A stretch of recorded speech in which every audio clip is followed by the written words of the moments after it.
જય શ્રી કૃષ્ણ મિત્રો, ચાલો આજે બનાવશું આપણે ઢોકળીનું શાક.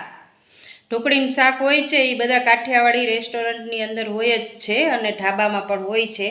તો આજે આપણે એ બનાવશું ઢોકળીનું શાક. તો પહેલાં આપણે ઢોકળી બનાવવા માટે આંધણ મૂકી દઈશું.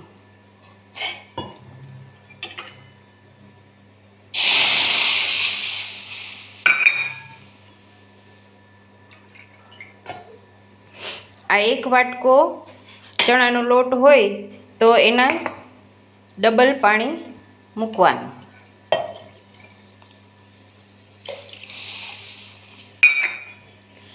પછી પાણીની અંદર આપણે નાખશું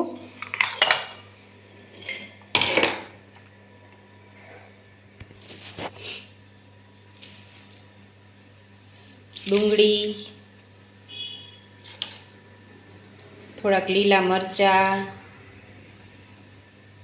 થોડીક ધાણા ભાજી, થોડુંક અત્યારે લીલું લસણ આવતું હોય તો એ પણ નાખવાનું. પછી હળદર, જરાક હિંગ, થોડુંક અમથું ધાણા જીરું,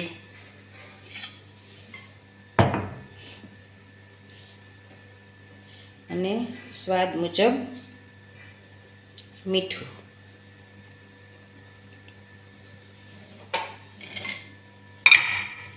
થોડુંક ખાંડેલું લસણ પણ નાખી શકીએ. હવે આને ઉકળવા દેવાનું.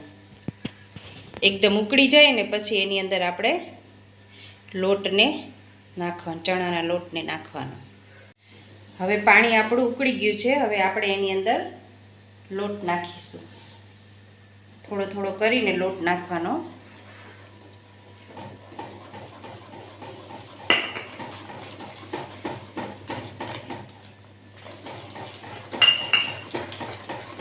પછી આવી રીતે વેલણાથી હલાવવાનું.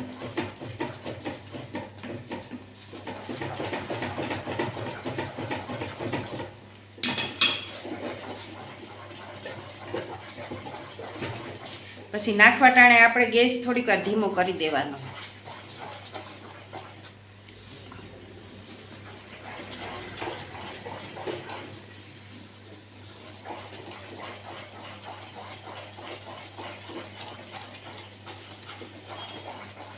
આપણે જેમ ખીચું બનાવે ને એવી રીતે બનાવી દેવાનું.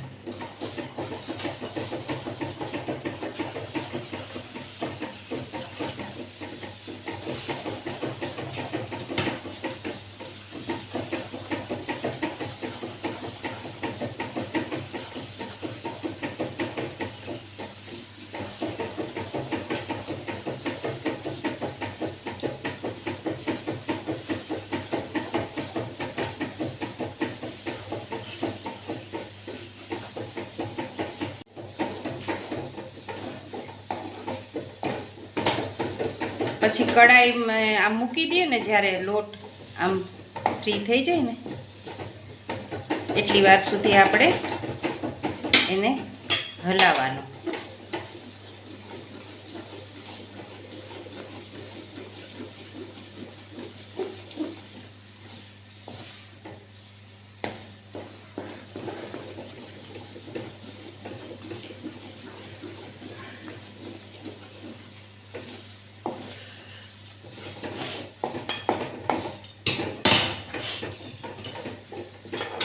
હવે આપણો લોટ બરાબર બની ગયો છે. હવે આને આપણે તેલવાળી ડીશ કરી અથવા થાળી નાની હોય એની અંદર રાખી અને ઠારી દેવાનું.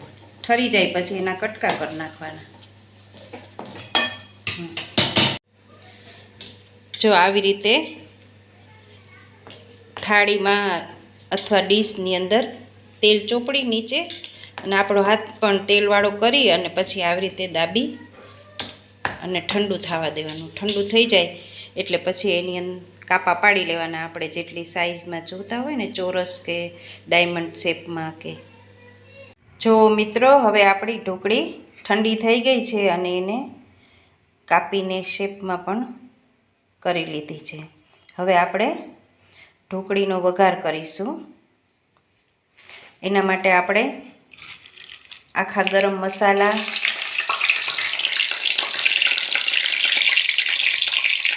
બે ત્રણ લવિંગ, બે ત્રણ મરી, તજ, લવિંગ, તમાલપત્ર, સૂકા મરચાં એ બધું નાખવાનું વઘારમાં. પછી એની અંદર રાઈ, જીરું,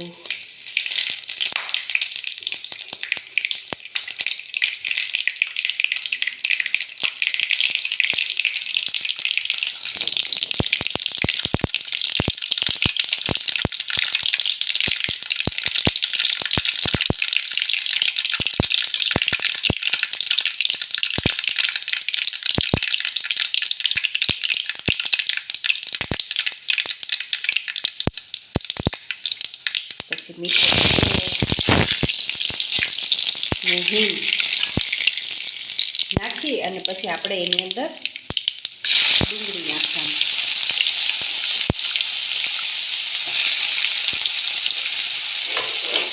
જે લોકો ડુંગળી લસણ નથી ખાતા એ લોકો ખાલી આદુ મરચાં ને ગરમ મસાલો ને એવું નાખીને વઘારી શકે છે.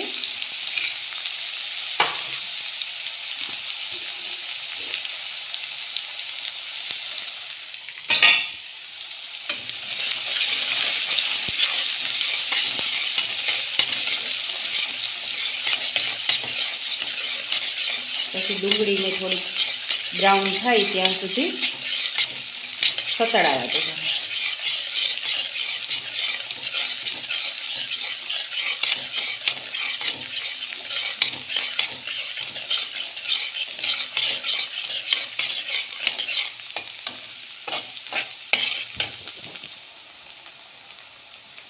હવે આપણી ડુંગળી થઈ ગઈ છે બ્રાઉન કલરની. પછી નાખશું એની અંદર ટમેટાં.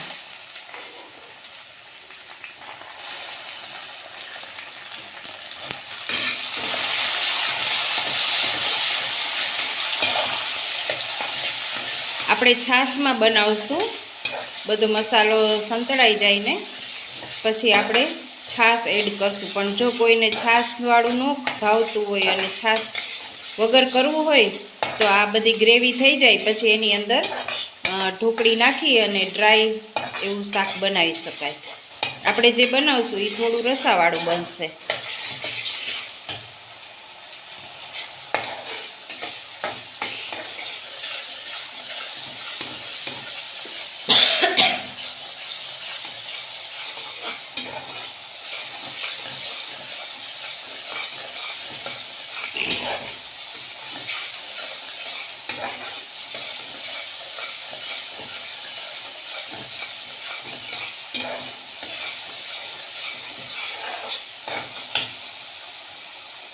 હવે આપણા ટમેટાં સંતળાઈ ગયા છે. પછી આપણે આ વાટકાની અંદર લસણની ચટણી, ધાણા જીરું, હળદર અને મીઠું એ નાખી અને એની પેસ્ટ કરી લીધી છે. કારણ કે આની અંદર નાખીએ ત્યારે મસાલા બળી ન જાય અને એનો કલર બદલાઈ ન જાય એટલા માટે આપણે આવી રીતે નાખશું.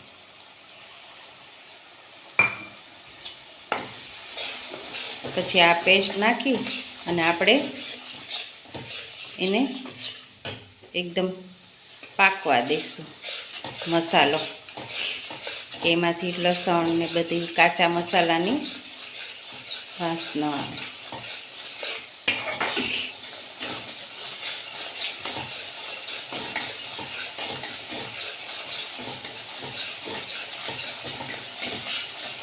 બહુ સરસ આ શાક લાગે છે મિત્રો. તમારે પનીરના શાકને ટક્કર મારે ને એવું શાક બને છે. આ શાક મેં મારા સાસુ પાસેથી શીખ્યું છે.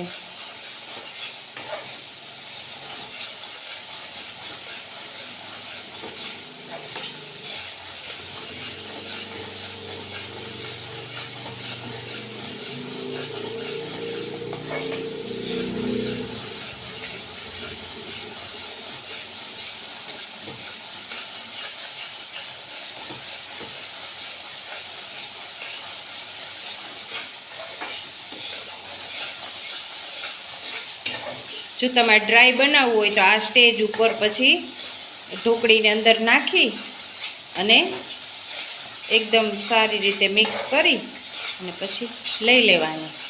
પણ આપણે નાખશું હવે, મસાલો સરસ સંતળાઈ ગયો છે, હવે આપણે નાખશું એમાં ખાટી છાશ.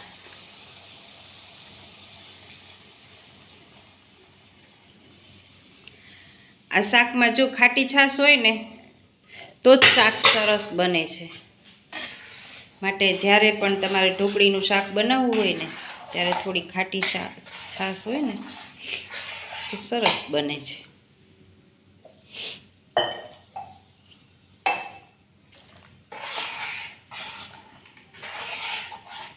હવે આ છાશને ઉકળવા દઈશું આપણે.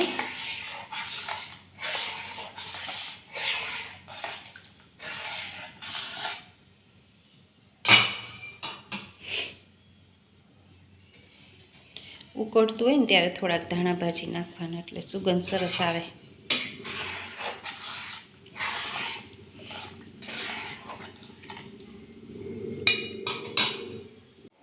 જુઓ મિત્રો, હવે આપણી છાશ ઉકળી રહી છે ત્યારે આપણે એની અંદર ઢોકળી નાખીશું.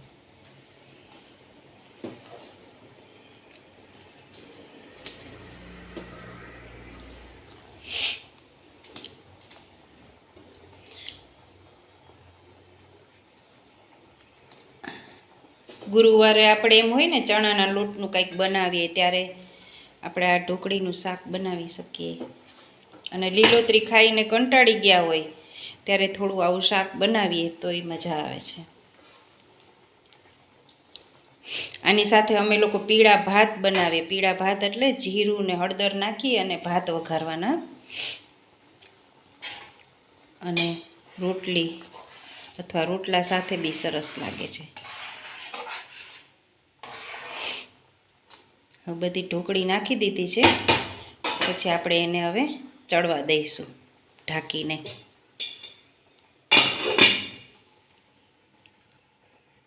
હવે આપણું શાક બરાબર સરસ, ઢોકળી પણ અંદર ચડી ગઈ છે ને મસાલેદાર. રજવાડી ઢોકળી છે ભાઈ, મસાલેદાર તો હોય જ ને.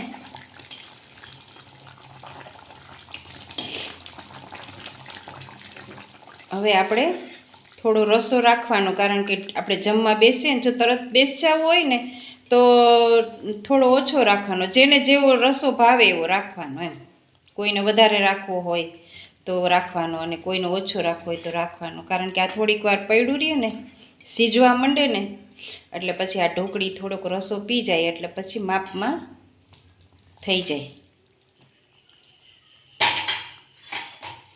હવે આપણે એની ઉપર લીલા ધાણા છાંટી દઈશું અને હવે પછી બનાવી લઈશું પીળા ભાત, રોટલા, કચુંબર. ચાલો મિત્રો હવે જમવા. આપણી થાળી થઈ ગઈ છે તૈયાર.